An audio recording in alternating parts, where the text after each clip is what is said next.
whenever there is a move of God, wakati wowote kuna mtembeo wa Mungu, if it has to be legal, kama ni wa uhalali, according to the law of universe, kulingana na sheria ya ulimwengu, according to the law of the Almighty God, sawa sawa na sheria ya Mungu mwenye enzi yote, any move on earth cannot be legal mtembeo wote duniani hauwezi kuwa halali unless it is done by a human being. isipokuwa umefanywa na mwanadamu.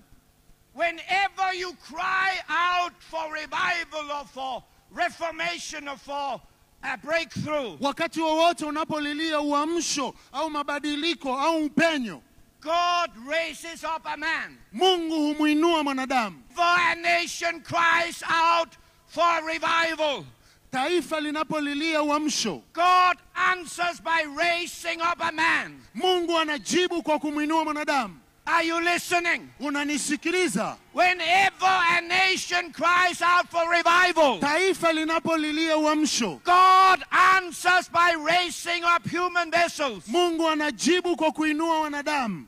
Please become that vessel, that voice. Tafadhali uwe hiyo nyenzo, uwe hiyo sauti. I'm talking to you Ninasema na wewe about a national move of God. kuhusu uamsho wa Mungu wa kitaifa. I came as far as from Copenhagen to prophesy to you Nimekuja kama mchungaji kutoka Copenhagen kukutabiria that it is time for Tanzania kwamba ni wasaa wa to see Tanzania the greatest move this nation have ever seen. kuona mtembeo mkubwa ambao taifa halijawahi kuona. I am here to prophesy to you Niko hapa kukutabiria that Tanzania is going to move into a national revival. ya kwamba Tanzania itaingia kwenye uamsho wa kitaifa, And this fire will spread all over Africa. na huu moto utatembea Afrika yote.